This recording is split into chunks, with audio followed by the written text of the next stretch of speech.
Hello friends, आज इस video में मैं insurance claim for loss of stock practice manual के क्वेश्चंस कवर करने वाला हूं।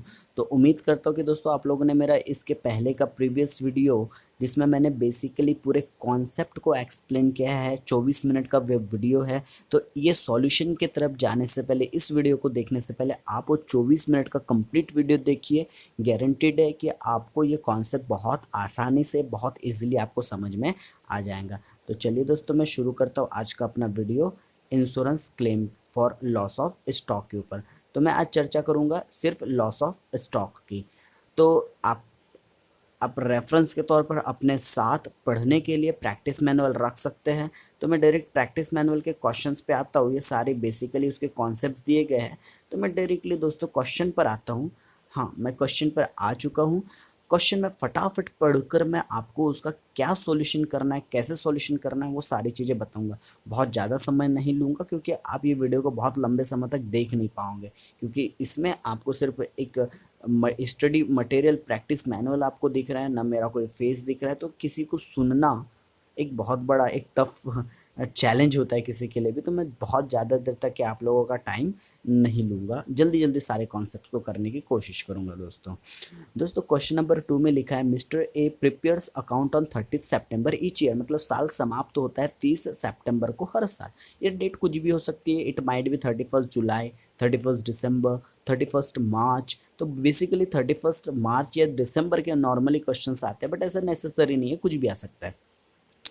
उसके अलावा आगे कहता है but on 31 December 2011 fire destroyed the greater part of stock following information was collected from his book. 31 दिसंबर को आग लग गई और आपको कुछ इन्फॉर्मेशन कलेक्ट हुई है। देखते क्या इन्फॉर्मेशन कलेक्ट हुई है। स्टॉक आपको दे रखा है एज ऑन 1 अक्टूबर 2011 का 29,700।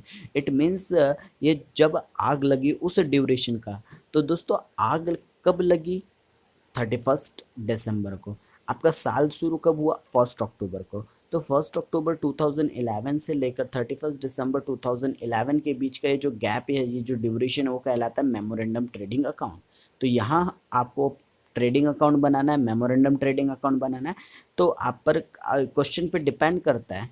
अगर क्वेश्चन में जीपी रेशियो डायरेक्टली दिया है तो डायरेक्टली मेमोरेंडम ट्रेडिंग अकाउंट बना सकते हो, जो कि आपको दिख रहा होगा नीचे पैराग्राफ में। Rate of gross profit is 33.33% on cost तो दिया है। तो हमें डायरेक्ट मेमोरेंडम ट्रेडिंग बनाना है। तो कहाँ पे ऐड करोगे आप? मेमोरेंडम ट्रेडिंग अकाउंट के डेबिट साइड में। वैसे ही अगर दोस्तों हम बात करें परचेस की, मेमोरेंडम ट्रेडिंग अकाउंट के डेबिट साइड में। वेजेस मेमोरेंडम ट्रेडिंग अकाउंट के डेबिट साइड में। और सेल्स मेमोरेंडम ट्रेडिंग अकाउंट के क्रेडिट साइड में। तो ये चीज़ें आपको अपीयर्ड करनी होंगी। उसके अलावा दोस्तों अगर इस पर कुछ एडजस्टमेंट हो तो वो हम एडजस्टमेंट का इफेक्ट भी देख लेंगे। The rate of gross profit is 33.33% on cost. दोस्तों इंपॉर्टेंट है टर्म यहाँ पर, अगर हम बात करें इंपॉर्टेंट टर्म की, तो यहाँ कॉस्ट इंपॉर्टेंट है। ऑन कॉस्ट मतलब यहाँ पर इसने कॉस्ट को 100% अज्यूम कर रखा है और उस पर 33.33% क्या कमाया जाता है? जीपी। अगर हम अपने सॉल्यूशन की बात करें तो नॉर्मली हम जीपी सेल्स के वैल्यू का निकालते हैं, ना कि कॉस्ट का। इसलिए हमें इस परसेंटेज को कन्वर्ट करना होगा ऑन सेल्स में। अगर आपको डायरेक्टली करते आता तो बहुत अच्छी बात है, 25% होता है। और अगर आपको डायरेक्टली करते नहीं आता तो भी कोई दिक्कत की बात नहीं है। जो भी आपका सेल्स होगा इनटू आपको 33.33 और डिवाइडेड बाय आपको 133.33 ऐसा करना होगा। ठीक है दोस्तों, तो ग्रॉस प्रॉफिट की बात हो गई। आपका ग्रॉस प्रॉफिट कैसे निकलेगा? मैं आगे बढ़ जाता हूँ। Stock to the value of ₹3,000 was salvage insurance policy was for ₹25,000 and claim was subject to average clause. 3,000 रुपये का सॉल्वेज वैल्यू है। सॉल्वेज वैल्यू मतलब क्या होता है? जो बचा हुआ माल, मतलब कि स्क्रैप्ड वैल्यू, जिसको हम बाद में क्या कर सकते हैं? रीसेल करके कुछ पैसे गेन कर सकते हैं। उसके अलावा आपको 25,000 का क्लेम की अमाउंट दी हुई है। जो आपका इंश्योरेंस क्लेम है उसकी अमाउंट है 20, पॉलिसी की अमाउंट जो है 25,000। उसके अलावा दोस्तों जो एडिशनल इन्फॉर्मेशन दी हमेशा से आपने उसको केयरफुली रीड करना है। जैसे पहला पॉइंट कहता है stock at the beginning was calculate 10% less than the cost. मतलब कि आपकी जो भी कॉस्ट होंगी उससे 10% क्या रखा गया है? स्टॉक को कम रखा गया। मीन्स आपका स्टॉक कितना परसेंट होना चाहिए?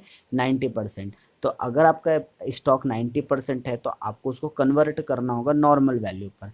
तो कैसे करोगे? वो 90% है, आपको 100% की वैल्यू की चीज़ चाहिए। तो डिवाइडेड बाय 90 इंटू 100 करके आप उसके एक्चुअल वैल्यू पर आ जाओगे, जो अराउंड इस क्वेश्चन में 33,000 आती है। उसके बाद सेकंड एडजस्टमेंट दिया है या एडिशनल इन्फॉर्मेशन दिया है, a plant was installed by firm's own worker. देखो भाई, प्लांट इंस्टॉल करना it is not revenue expenditure, जो आप उसको ट्रेडिंग या पीएल अकाउंट में लिखो, it is an capital nature expenditure, ये आपका कैपिटल नेचर एक्सपेंडिचर है। तो बेटर है कि अगर कैपिटल नेचर के कोई खर्चे होते तो उसे हम बैलेंस शीट असेट साइड में लिखें, ना कि ट्रेडिंग या पीएल अकाउंट में।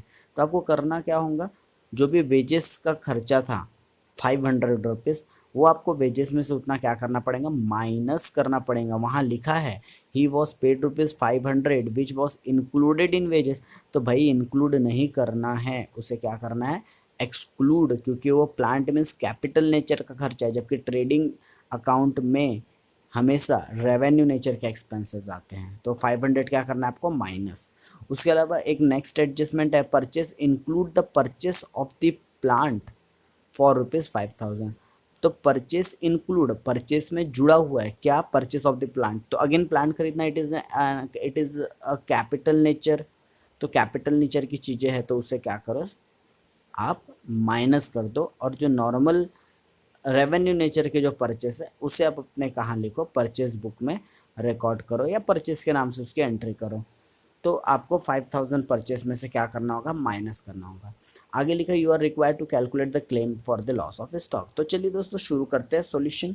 हालांकि मैंने क्वेश्चन पूरा समझा दिया, बस औपचारिकता बच गई है इसके सॉल्यूशंस की, जो हम यहाँ पर देख लेते हैं। तो जैसे आप competition of loss of stock, तो सबसे पहले तो अगर आप एक रिवर्स सीक्वेंस में चलो तो आपको एवरेज क्लॉज का फॉर्मूला लिखना पड़ेगा। तो सबसे पहला काम आपको ये करना होगा, जो आपके पास फॉर्मूला है, insured value divided by total cost of stock on the date of fire into loss of stock. आपको ये चीज़ सबसे पहले लिखना होगा। आपके पास इंश्योर्ड वैल्यू तो है, दैट इज़ 25,000, बट आपके पास दो चीज़ें नहीं है, आपके पास ना ही टोटल कॉस्ट ऑफ स्टॉक है और ना ही आपके पास लॉस ऑफ स्टॉक है। तो दोनों चीज़ें कंप्यूट करनी होंगी। चलिए बढ़ते आगे, दो लाइन छोड़कर हमें बनाना है यहाँ पर मेमोरेंडम ट्रेडिंग अकाउंट। वाई, क्यों हमें मेमोरेंडम ट्रेडिंग अकाउंट बनाना है, इसलिए क्योंकि नेसेसिटी। अच्छा क्यों नेसेसिटी है, बिकॉज हमें क्लोजिंग स्टॉक निकालना है। ओके, तो हम मेमोरेंडम ट्रेडिंग अकाउंट बनाते हैं। Hope so memorandum trading account का आपको कॉन्सेप्ट समझ चुका होगा। तो देखिए दोस्तों, इसमें वही सारी चीज़ें जो हमने अबव ऊपर डिस्कस किया था। क्वेश्चन ओपनिंग स्टॉक आ गया आपका, ऊपर में 29,700 दिया था, उसको एडजस्ट करके 33,000 आ गया। परचेस 75,000, उसमें से हमने एक एडजस्टमेंट माइनस किया, जो प्लांट खरीदा था वो परचेस में इंक्लूड नहीं होना चाहिए था, आपने गलत किया, इसलिए हमने क्या किया, माइनस। तो 75 में से 5 गया 70,000। वैसे ही वेजेस 33,000 है, उसमें से प्लांट के लिए जो पेड किया उतना माइनस करके आपने वैल्यू बाहर कर दिया, और सेल्स में भी 1,40,000 ही है। तो यहाँ पर आपको दो चीज़ें बैलेंसिंग फिगर आने को रहती है, लाइक आपके पास एक रहता है क्लोजिंग स्टॉक जिसकी वैल्यू निकलने की है, और एक है आपका क्लोजिंग ग्रॉस प्रॉफिट, इसकी भी वैल्यू अभी निकलने की है। बट हमारे पास एक ऑप्शन है कि हम ग्रॉस प्रॉफिट कंप्यूट कर ले। कैसे करेंगे, तो ग्रॉस प्रॉफिट कैसे कंप्यूट करना, उस साल का जो सेल है, कितना सेल है उस साल का, 1,40,000 का उस साल का सेल है। तो जितना सेल है, सेल्स इनटू, यहाँ पर अब परसेंटेज ऑन कॉस्ट दिए, अगर आपको कन्वर्शन करते आते तो बहुत अच्छी बात है, नहीं आता तो जो भी आपकी वैल्यू दी है डिवाइडेड बाय 133.33 इंटू 33.33, तो आपकी सही वैल्यू निकलेंगी। ये तो कि डेबिट साइड की बात। क्रेडिट साइड की बात करें तो सेल्स बैलेंसिंग फिगर आपको ऑटोमेटिकली क्लोजिंग स्टॉक मिल जाता है। तो देखिए दूसरा आपको एक और इन्फॉर्मेशन मिल गया, total cost of stock on the date of fire. अब एक और इन्फॉर्मेशन चाहिए अपने को, कितने का नुकसान हुआ। तो दोस्तों आपको लॉस कितने का हो रहा है, अगर अपन देखें आपको लॉस हो रहा है, अगर हम लॉस की बात करें तो आपका जो 30,500 रुपये का टोटल स्टॉक था, 30,500 रुपये में से 3,000 रुपये सॉल्वेज वैल्यू के क्या हो गए, बच गए। तो आपको नुकसान कितने का हुआ, 27,500 का। तो आपको जितने का नुकसान हुआ आप उतने के लिए क्लेम कॉम्पनसेट करोगे।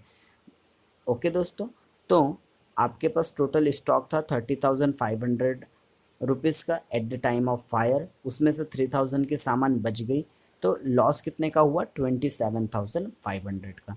तो लीजिए आपको एक और इन्फॉर्मेशन मिल गई, लॉस ऑफ स्टॉक की। अब आप ये एवरेज क्लॉज वाले फॉर्मूले में क्या कीजिए, इस फिगर्स को पुट कीजिए, आपके सामने आपका आंसर आ जाएगा। आपका आंसर आएगा 22,541। तो ये था दोस्तों क्वेश्चन नंबर 2। मैं आगे बढ़ता